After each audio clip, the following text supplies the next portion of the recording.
Other announcements, we had that, rope and run, be our October 22nd, we'll have it out here at the arena. We still doing it at 4 o'clock? Yeah, that's what's on here. I didn't know, somebody said something about moving it up. Move to 2 o'clock? All right, we're gonna change it to 2 o'clock, since it's starting to cool off. And get us home a little earlier. So 2 o'clock on the 22nd, fall bash, the 28th, and there will be a ranch rodeo that's going to be after that. I think it's not impossible. It's going to be there. So ranch rodeo will be after that. If you're interested in doing that, get you up the team and get in there. The gals will be a little bit fresh, but they won't be that bad. I think most of them about that tall, like that. Maybe a little tall. Yeah, they're about that tall. Some of them come to you. You won't have to chase them. They'll come to you. So you don't have to chase them. We have another rope and run on the 12th, and our award ceremony will be on the 19th. The 19th will also be the last day to bring our shoebox items. We'll have a boxing shift. Our packing party. We'll pack everything up that everybody's bringing, and I don't know how much stuff we got. So I think it's what.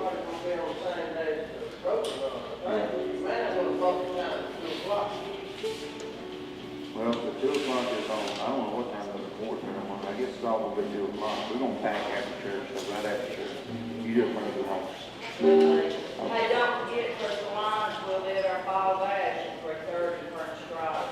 Okay, Crystal Lines will be there. I didn't know. No, I didn't. Crystal Lines will be there at the fall bash, 3:30? At 3:30. What time does that fall bash start? It's not on here.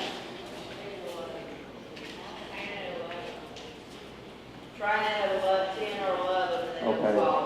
Okay. It's not at 10 or 11. Then she'll be there. Crystal Lines will be there at 3:30. Is there anything else? Okay, well, y'all stand up.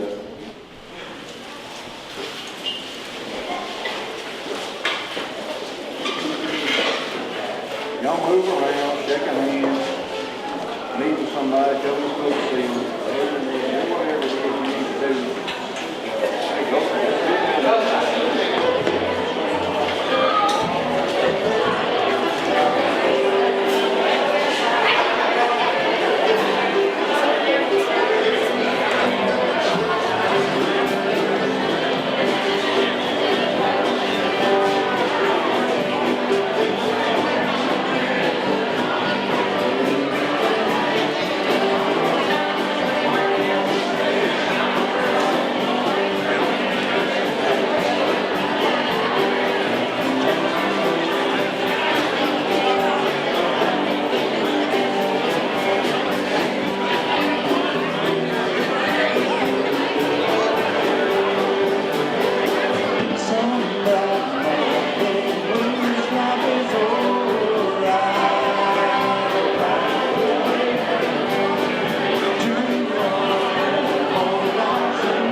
Story about a man who lived just like me. When the fire is bright, Lord, I'm a renegade, a rattler, squandering all night long. Together, we can capitalize our dawn. I need redemption, I got forgiveness.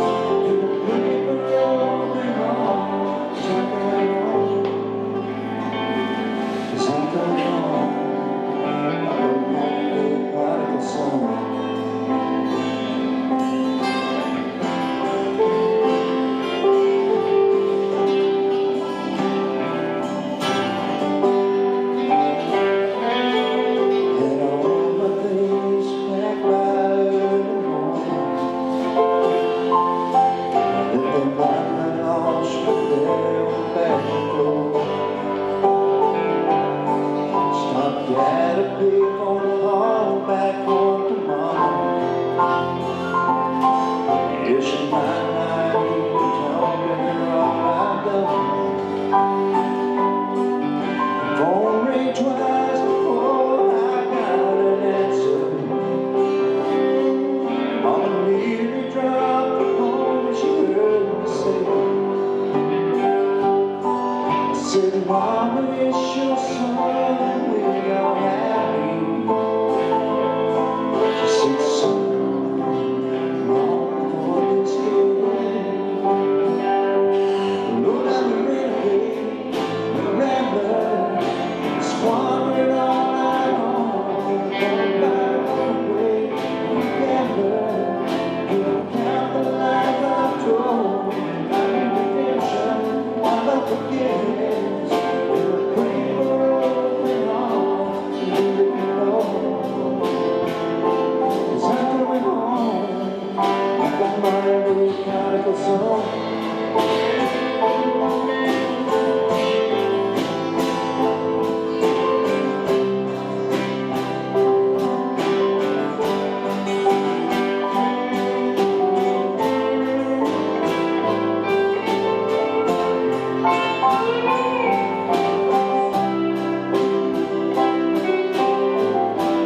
I'm kind of running behind this morning, at least in my head.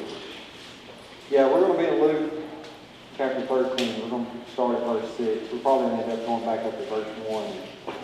A couple of different places, different things, looking at some different stuff. But the verses we're going to look at today, I'm going to go ahead and read them. But verse 6 through 9 from Luke's Gospel, chapter 13. And Jesus is speaking here, and he tells a parable, and he says, and he tells this parable. A man had a fig tree planted in his vineyard, and he came seeking fruit on it, and found none. And he said to the vine dresser, look, for these 3 years now I've come seeking fruit on this fig tree, and I find none. Cut it down. Why should it use up the ground? And he answered him, Sir, let it alone this year also, until I dig around it and put on manure. Then if it should bear fruit next year, well and good. But if not, you can cut it down. Let's pray. Father, I thank you. Father, I thank you for the worship time that we've already had. Father, I thank you for the talented people that you provide us. Father, to be in the praise band, for Chad to lead the worship. Father, I thank you for each person that's here today. Father, I thank you for the food that we've already had this morning. Father, for those that prepared it. And Father, as we go in now this time of study, Father, I ask that you would take away my words. Father, that you would remove them from me. Father, that you would replace them with yours and yours alone. In Jesus' name I pray. Amen. Now, when I read Luke chapter 13, verse 6 through 9, some of you may have sections of Scripture that mean a lot more to you than others. But whenever I read those, I actually see a face. There's a face that pops up in my head every time I see it. It's been quite a few years ago whenever I first moved into a supervisory role at American Family Radio. And we had several different people there, and we've been through a couple of years of transition, trying to purge some things out, trying to get rid of some people, bring some people in, different things that happens whenever you're going through transitions there in the engineering department. And we had this one guy who was a great guy. I loved him to death. He was as nice a guy as there ever be around. He was a little strange, but I liked him. But one of the jobs that we had there was that we was building radio stations. We was building them as fast as we could, and we built these racks of equipment. And these racks were about this tall, and they were about that deep. And you put the equipment in the front, and then you had to crawl up in the back of them. And when you were in the back of them, you had to do all this wiring and running all these wires and connect everything up. So the radio station would work when you got there to make it quicker, faster, easier, so that you didn't have to do that on site. And we had this one guy who I won't name, who would crawl up in that rack, and he'd be leaned up in there, and I knew what he was doing because I wasn't always the supervisor. I was the guy walking around making sure they were doing their job. This guy would go. Anytime we needed him to go anywhere, he'd go to Texas. If we needed him to go to Texas, he had certain things he'd do. But I knew he was in that rack asleep. That's what he did. And he did it every day. He'd come in, he had a job that he did, he'd sit at a computer and do this one job that took about 3 hours of boring this thing ever. As long as he was willing to do that, I didn't care if he crawled in there and stuff all day. But he'd do that, and he'd sit there and he'd look at the atlas, and then he'd go back and act like he was working on one of those racks, and he'd be up in there asleep. I knew that. But if I needed him to go to Texas, I could go wake his butt up, drag him out, and he'd go to Texas. And I was okay with having that guy. Well, one day, the main boss, John Wildman, come through and found him asleep in the rack. And he didn't like that much. He was pretty tore up about it. And he come by and he said, you know so-and-so was asleep back there in that rack? Yes, sir, I did. He said, how long has he been sleeping in that rack? I said, today? And he said, no, how long has this been going on? I said, he's been there about 4 years. He's been sleeping in that rack about 3.5. But he'd do that every day. Don said, we can't have that. He said, he's got to go. Well, you know, he's got some things about him that are good qualities, and we can work on it. And he's got to go. Well, I was thinking about the process of just having to let him go, and I had talked to him a time or two, but I hadn't really done a lot. And I was trying to figure some stuff out, and this section of Scripture come to mind. And I tried to make it a point to always think about what I was going to do, pray about what I was going to do, and really seek out the Lord's guidance in how I was going to handle the people that I was responsible for taking care of. I tried not to make knee-jerk decisions, though sometimes I did. But I tried to be purposeful in what I was doing. And as I prayed about it and God brought me to this scripture, he said, have you really done your part? Is the fact he's asleep in the rack in the back his fault or your fault? Who really should be in trouble here? And as I began to think about that and really assess what was going on, he was asleep in that rack because I let him be asleep in that rack. That wasn't exactly his fault. I've been letting him do that for a long time. I knew he was asleep. So I had to get up and I had to go across the building and go to my boss's office and say, you know, it's not his fault, it's mine. If anybody really should be getting put on the road because of this, really, it should be me.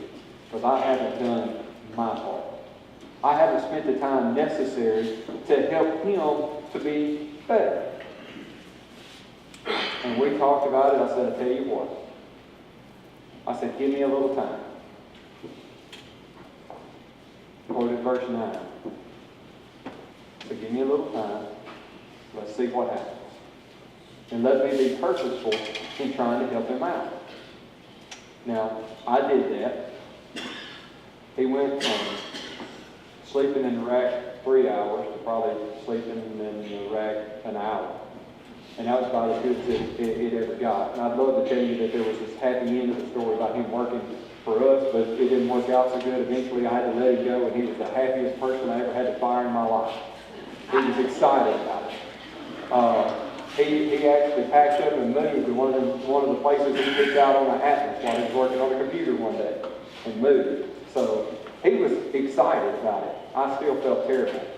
But I want you to look at a couple things from this scripture and apply this to our lives. First thing I want you to see is Jesus speaks here and he says, a man had planted a fig tree in his vineyard.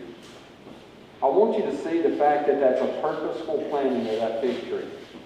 Now, fig trees in Jesus' day, a lot of times weren't planted in vineyards and weren't planted in groves. If you look at Matthew 21 and 19, you'll see where he saw one that's kind of growing out there by the side of the road. And that's the one that he went to and checked it for fruit. And when he got there, it didn't have any fruit on it. And he touched it and it died. That's in Matthew 21. Well, here we find a fig tree that's in somebody's vineyard that was purposefully planted there. The location was picked out. The work was done to prepare the ground, to till the ground, to get rid of the stones that might have been there, to get rid of the underbrush, and the things that would be necessary so that this fig tree could be planted and be successful in its growth. And I find it a little ironic here that Jesus uses a fig tree, because I don't know how many of you have ever had a fig bush in your backyard. When we moved to where Mom and Daddy lived now, they had a fig bush or a fig tree. Is more of a bush as far as I was concerned in the backyard. And the first year we were there, the whole year, that thing had figs all over it. I don't think that thing had figs on it again for another 5 years. That was the most worthless thing that we ever had in the yard. You mowed around it, it never had figs on it. So fig trees apparently are kind of fickle, and whether or not the weather is going to be right and the bugs are going to be right and whatever else comes into growing figs. But this fig tree was one that was planted purposefully in a vineyard. Well, you know, God kind of does that same thing with us. You're not accidentally put somewhere. God's purposeful in where he puts you, and he's purposeful in what he expects out of you. If we go on in this and we look at it and we read that the vineyard owner comes and he's seeking fruit, he has an expectation of there being something on the tree. And he's come back, it says, 3 years. It was purposefully planted with an expectation that it was going to do something. That it wasn't just going to be there, that it wasn't just going to take up space, that it wasn't just going to hold up the ground, that it wasn't going to be absorbent from the other things that was planted in the vineyard. It was expected that it was going to produce figs. Now, a lot of different things you can do with figs. Favorite thing I can think of you can do with a fig is make a fig Newton out of it. That's about the best thing I can do with a fig. But there was going to be an expectation that there was going to be some fruit. And it wasn't expected instantly. There was some patience to it. 3 years that he came. First year, hey, I'm okay with that. Second year, hey, I'm okay with that. Third year, something's got to give, something's got to change. That's a lot of patience. That's an awful lot of patience. If you go out and you plant tomato plants in the spring, you expect that thing to have some tomatoes on it pretty early on in the year. And if it doesn't, you're fixing to get rid of it, get something else, and just assume you got a dud from now. And you're planting it, you're going to put another tomato plant in the ground. 3 years he comes expecting, and there's nothing there. And his vineyard, his big tree, he can do with it whatever he wants to, and he says cut it down. 3 years it's been taking up space. 3 years that it's been doing something. He says cut it down. Get rid of it. There's no reason for it to be absorbing and taken away from all the good things that's going into this vineyard. And a lot of times, God comes to me over and over and over. And I'm not producing a whole lot of fruit. He can check the leaves, and they're all green. If you look at it from the outside, it really looks like there should be something there. But there's really not. In the world today, I'm not even sure we can recognize the difference between just leaves and leaves with fruit. Because we just focus on leaves nowadays. We just look at the leaves, and a lot of times it's all for show. Just so people can see, and we're putting on the front. And there's nothing really there under the leaves. You move our leaves back and you realize there's nothing there. Now, if we go on and we continue, we find that the vine dresser says, "Sir, let it alone this year also, until I dig around it and put on the year's fertilizer." You see, there was a lot of effort that was put in place for this fig tree to be purposely planted in a vineyard. And here we find one who's willing to do a little bit more. One who's willing to spend a little bit more time, put forth a little bit more work, and see if he can't change the outcome. Now, to fully understand this section of Scripture, we need to jump up and read from 13 and starting in verse 1 and tie these together. It says, "There were some present at that very time who had told about the Galileans whose blood Pilate had mingled with their sacrifices, and he answered them." And Jesus begins to speak here, and he says, "Do you think that these Galileans were worse sinners than all the other Galileans, because they suffered in this way? No, I tell you. But unless you repent, you will all likewise perish. For those 18 on whom the tyrant so long fell and killed them, do you think that they were worse offenders than all the others who lived in Jerusalem? No, I tell you, but unless you repent, you will all likewise perish." Now, we got to have that to fully get this in context. As Jesus is trying to tell them, and he's representing here, as he's speaking to this group, really the children of Israel, but it applies very much today, that God has purposefully put us where we are today, with an expectation that we're going to be fruitful, that we're going to produce. And he's coming to us over and over looking for fruit. And we keep being unfruitful. Now,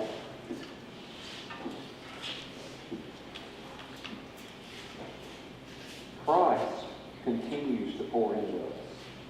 At the point in time when the Father's like, they're putting forth nothing. All they're doing is taking. and they're putting forth no fruit. That's when he intercedes on our behalf and says, wait just a minute. Let me do a little bit more. Now, how does that really apply to us? Well, we are the hands and the feet of Christ.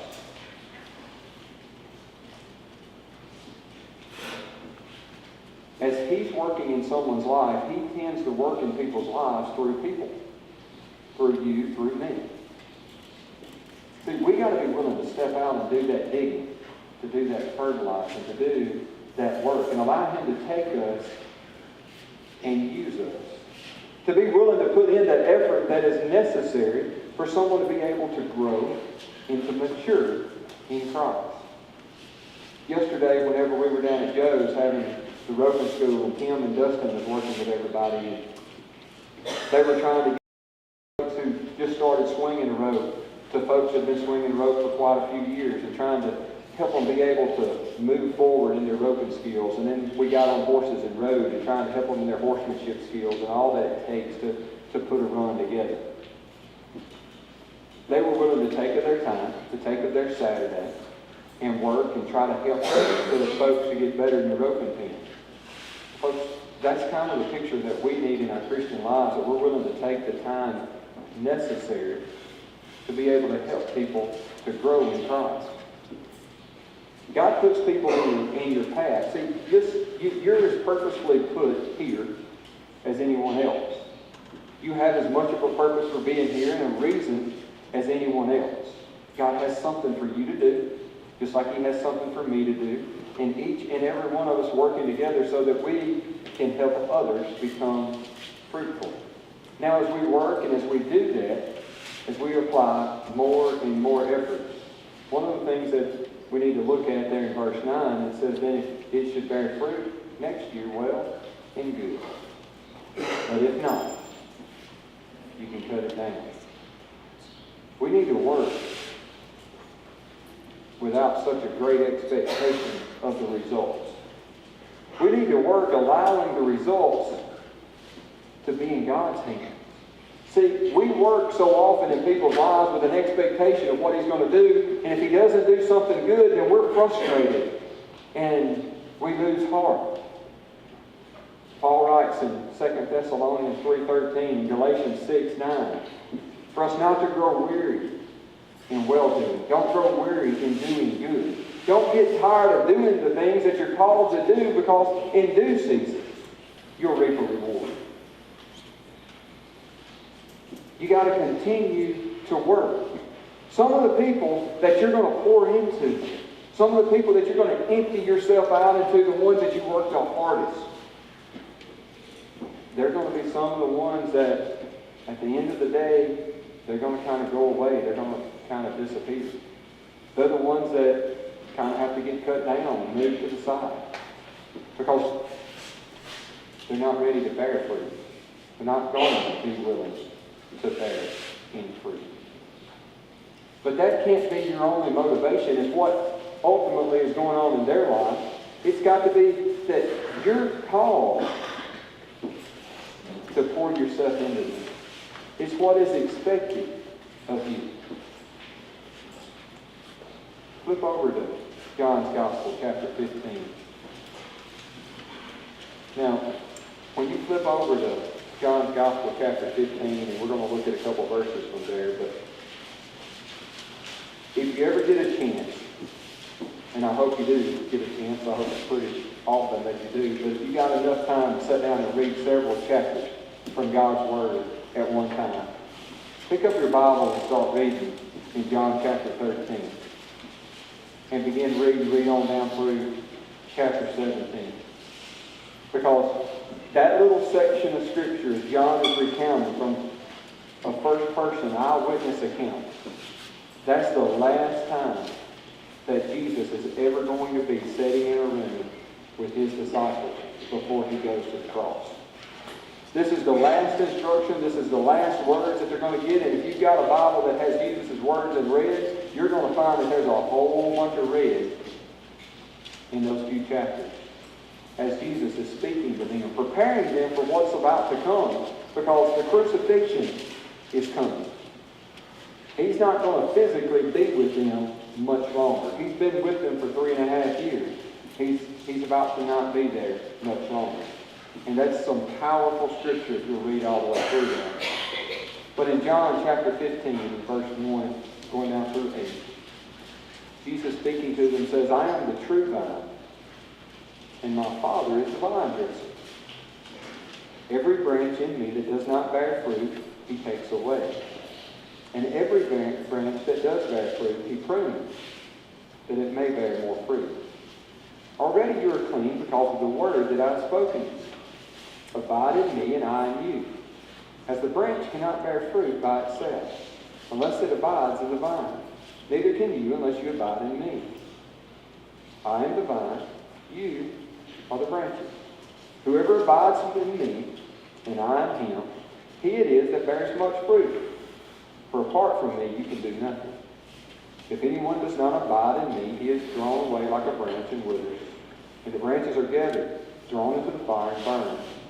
If you abide in me, and my words abide in you, ask whatever you wish, and it will be done for you.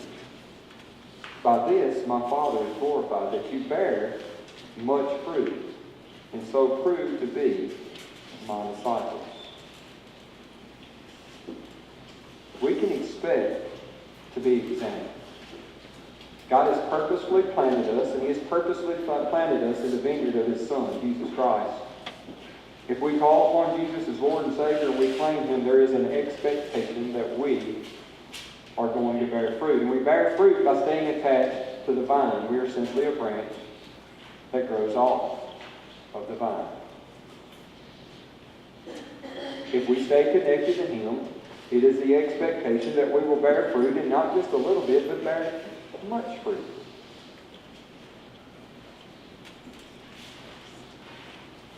And their fruit, it says, to be my disciples.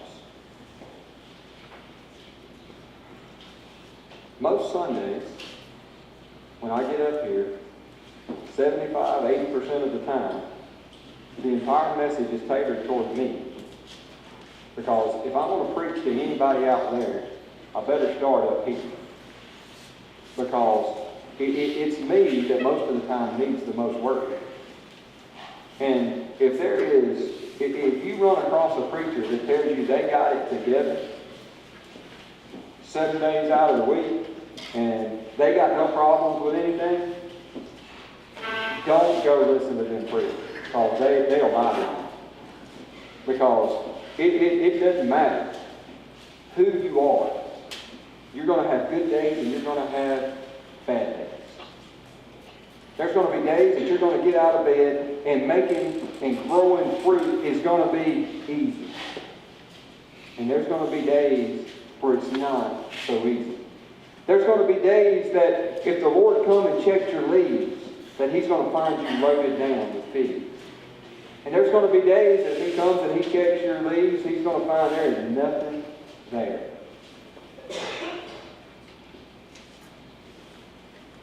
But we should understand that we've got to stay connected to Christ if we're going to be fruitful. If anything good is going to come out of us, it's got to come out of Him, because there isn't anything good in me. Nothing. Not a single thing in me is good. The only thing that's good in me is what Christ has put in me, and that's the only thing that should be able to come out of me that's going to be good, is what He's put there. You see, I spent about a year working with that guy, trying to get him where he could stay awake. He'd go out to his car at lunch in the summertime, and it's 90 degrees, and sleep. I don't know how he did it. Windows cracked about this much. He'd come in and sweat pouring off of him. I'm not a kid anyway. It was bad.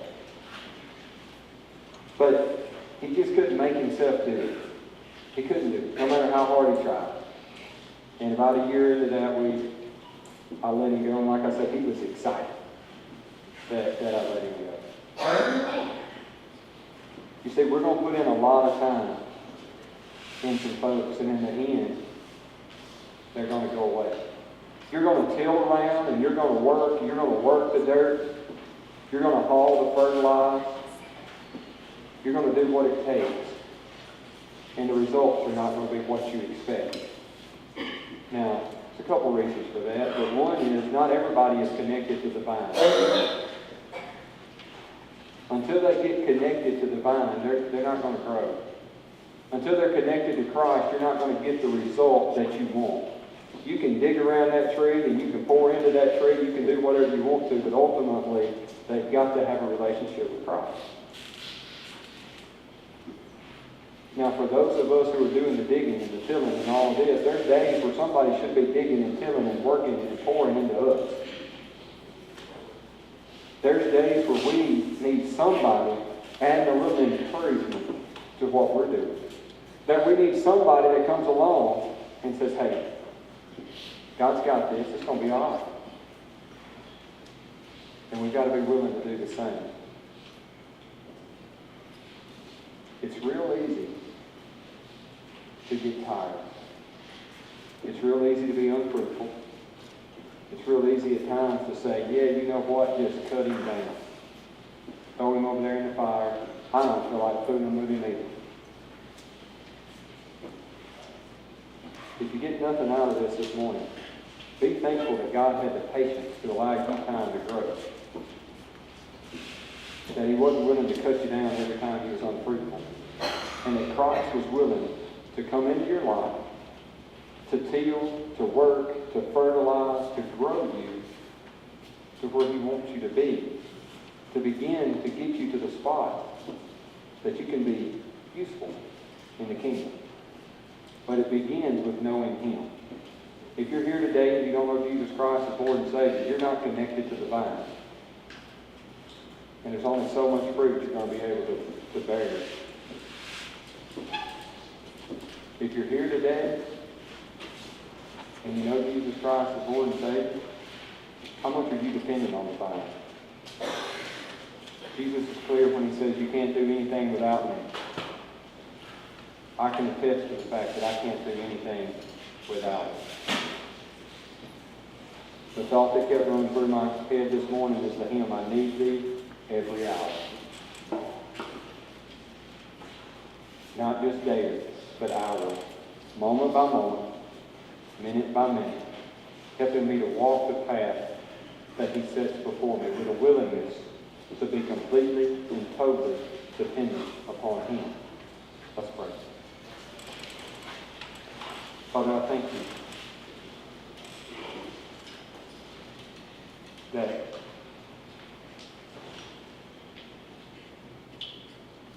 you have patience with us,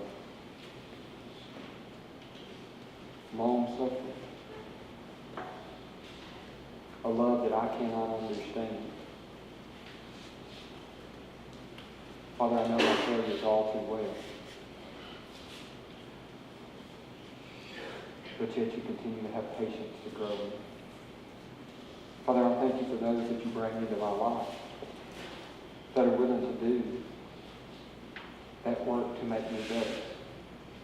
Father, for those that are willing to till around, to fertilize, to help me to grow in you. Father, I thank you for those people. Father, I ask today that you make me one who's willing to do that work for others. Father, that's truly willing to be the hands and the feet of Christ. Willing to till and to work. Willing to labor, showing your love. Father, if there's one here today that doesn't know Jesus as Lord and Savior, Father, may today be the day. Father, may today be the day that they connect to the vine. Father, you've already made the path so easy. Jesus has already came. He's already died. He's already paid the price. All we have to do is accept. Father, I thank you. In Jesus' name I pray.